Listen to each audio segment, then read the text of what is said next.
How to make multiple YouTube channels with one Google account.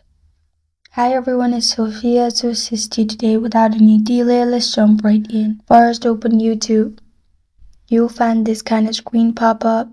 Simply click on your profile on top right corner of your screen. Then scroll down till you find settings. Then simply scroll down till you find add or manage your channel. Simply click on add or manage your channel.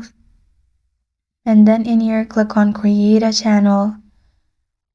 After that, add a name, select a picture, and then add handle.